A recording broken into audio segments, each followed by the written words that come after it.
नमस्कार मेरो प्यारो मित्रहरूलाई फेरि एकचोटि यस युट्युब च्यानलमा स्वागत जनाउँदछु र मित्रहरू म शिवसागर हजुरहरूलाई यो निवेदन पनि गर्न चाहन्छु कि जुन चाहिँ तपाईले युट्युब च्यानल हेर्नु हुँदैछ त्यसलाई सब्स्क्राइब पनि गरिदिनु होला ताकि मैले आउने दिनहरुमा अझै तपाईहरुको सेवा पुर्याउन सकौं र मैले आज जति पनि यो युट्युबमा भिडियोहरु हाल्दैछु त्यो विशेष गरेर स्पोकन अनि रिटन इंग्लिशलाई बेस बनाएर हालिरहेको छु है र आउँदो दिनहरुमा स्पेशली स्टुडेन्टहरुलाई पनि हेरेर उनीहरुको पनि ग्रामेटिकल प्रब्लम हुन्छ हैन अथवा कुनै पनि तपाईको सिलेबस प्रब्लम हुन्छ इंग्लिशमा र त्यसलाई पनि म अवश्य नै उहाँहरुको समस्यालाई हेरेर त्यो भिडियोहरु हाल्ने छु र त्यसको लागि चाहिँ तपाईले मलाई प्लिज तपाईले मलाई मोटिभेट गर्नुहोस् तपाईले मलाई इन्करेज गर्नुहोस् त्यसको लागि चाहिँ please just don't forget to subscribe my channel and now my dear friends let's get started today's lesson आज हामी के सिक्नेवाला छौं भन्दाखेरि आज हामी बी को विषयमा सिक्नेवाला छौं बी भनेको हुनु हो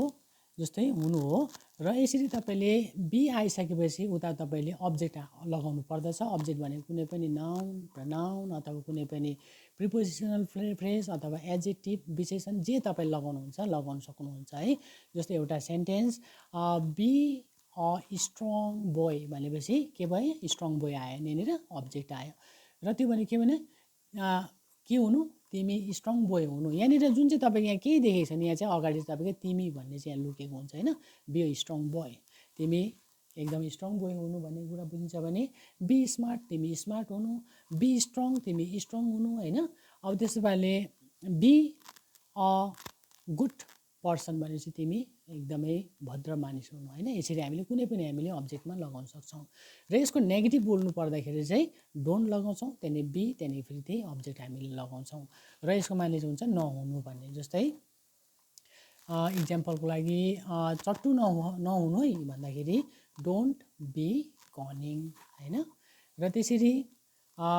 ढटुवा नहुनु भन्दाखेरि डोन्ट बी अ लायर यसरी हामीले कुनै पनि हामीले यसरी अब्जेक्टमा लगाउन सक्छौं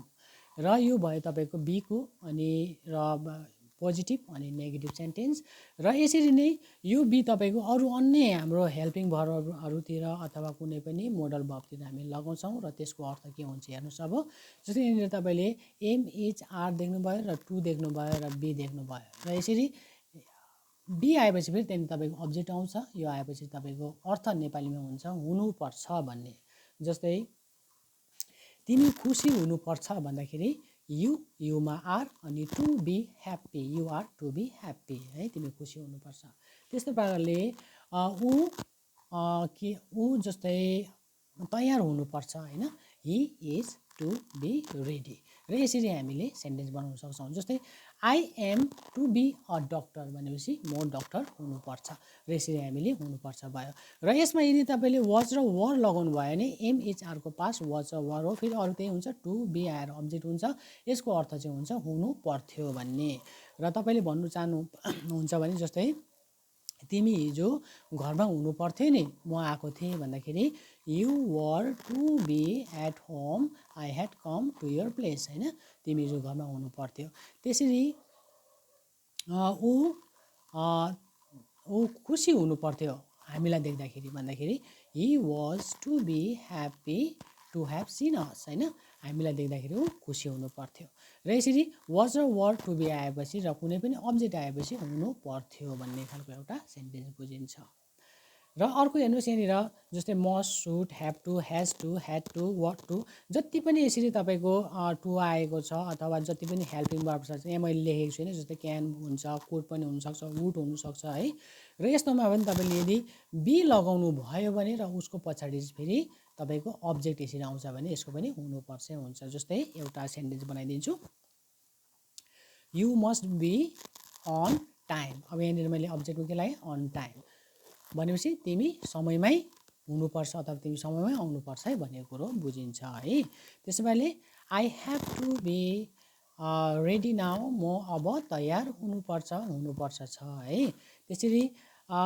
ही ह्याज टु बी रिच भनेपछि ऊ धनी हुनुपर्छ यसरी हामीले सेन्टेन्स कुनै पनि बनाउन सक्छौं है र तपाईले ह्याड टु भनेको चाहिँ मैले अगाडिको भिडियोमा मैले बताइदिएको छु ह्याड टु भनेको पर्यो र ह्याड टु आएर बी आयो भने हुनु पर्यो भन्ने कुरा बुझिन्छ जस्तै प्रकारको ऊ दुखी हुनु पर्यो भन्दाखेरि ही ह्याड टु बी स्याड है, ऊ दुःखी हुनु पर्यो भने यसरी हामीले सेन्टेन्स बनाउँछौँ। र अर्को हेर्नुहोस् यहाँनिर त्यसरी मस्ट सुड ह्याभ टु आएपछि यसरी हामीले बी लगाउँछौँ र बी आएपछि तपाईँको उतापट्टि भर्ब थर्ड फर्म MB3 भनेपछि तपाईँको कुनै पनि तपाईँको भर्बको पास्ट पार्टिसिपल, जस्तै मैले इक्जाम्पलको लागि मैले यहाँ लेख्दैछु स्पिक भनेको एउटा MB1 हो, स्पोक यसको पास्ट हुन्छ MB2 र MB3 भनेपछि स्पोकन भनेपछि MB3 आयो यो हैन। र स्पिकिङ हुन्छ MB4 र 1 2 3 4 यसरी भर्ब कुनै पनि भर्ब तपाईँको 4 फर्ममा बाँडेको हुन्छ। र यहाँ चाहिँ तपाईँ यदि MB3 यो MB3 लाउनु भयो भने त्यो चाहिँ तपाईँको स्पेसली प्यासिभ भोइसमा हामीले सेन्टेन्स बनाउँछौँ, प्यासिभ भोइस हुने गर्छ। जस्तै प्रकारले आई मस्ट बी, हेर्नुहोस् है, आई मस्ट बी अब कुनै पनि MB3 तपाईँले लाउनु सक्नुहुन्छ यहाँनिर। आई मस्ट बी आस्ट लाउनु भयो भने जस्तै आई लाएर तपाईँले मस्ट BASKED यो आस्ट लाउनु भयो भने यो प्यासिभ बुझिन्छ। यसले के बुझिन्छ, मलाई एकपल्ट सोध्नुपर्छ अथवा मलाई सोध्नुपर्छ भनेको कुरा बुझिन्छ। I must be asked once हैन, मलाई एकपल्ट सोध्नुपर्छ भनेको कुरा बुझिन्छ। र त्यसरी ही सुड बी अनर्ड भने हैन,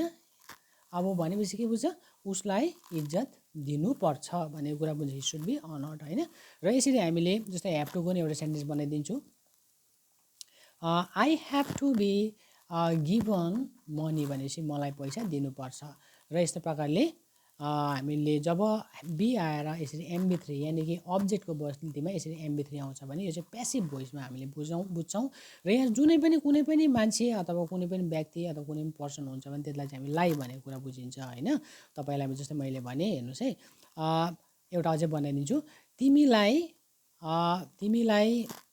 गाली गर्नै पर्छ भने तिमीलाई आयो, तिमी भनेपछि यु लाउनुहोस्, त्यहाँदेखि मस्ट बी गाली गर्नलाई स्कल्डको MB3 स्कल्डेड हुन्छ, यु मस्ट बी स्कल्डेड। र यसरी तिमीलाई गाली गर्नै पर्छ भन्ने हुन्छ। यु मस्ट बी हाल्दा पनि भयो, यु सुड बी हाल्दा भयो, यु ह्याभ टु बी हाल्दा पनि भयो, तर यहाँ चाहिँ भर्ब थर्ड फर्म हुनु पर्यो हैन। र यो चाहिँ तपाईँको कुनै पनि तपाईँले अब उता तपाईँले उपरान्त यदि कुनै पनि सेन्टेन्स तपाईँले बनाउनु चाहनुहुन्छ अथवा तपाईँले यस्तो सेन्टेन्स देख्नुहुन्छ भने तपाईँले यहाँ कुनै पनि नाम अथवा कुनै व्यक्ति छ भने मस्ट बी आएर भर्ब थर्ड फर्म आएको छ भने चाहिँ तपाईँले यसमा चाहिँ लाई लगाइहाल्नुहोस्, किनकि यो चाहिँ तपाईँको प्यासिभ भोइस हुन्छ है। अन्त अर्को यहाँनिर हेर्नुहोस्, तपाईँको जस्तै मस्ट सुड ह्याभ टु आएर बी आउँछ भने र यसको पछाडि तपाईँले MB4 पनि लाउनु सक्नुहुन्छ। MB4 भनेपछि तपाईँको ING, जस्तै स्पिकको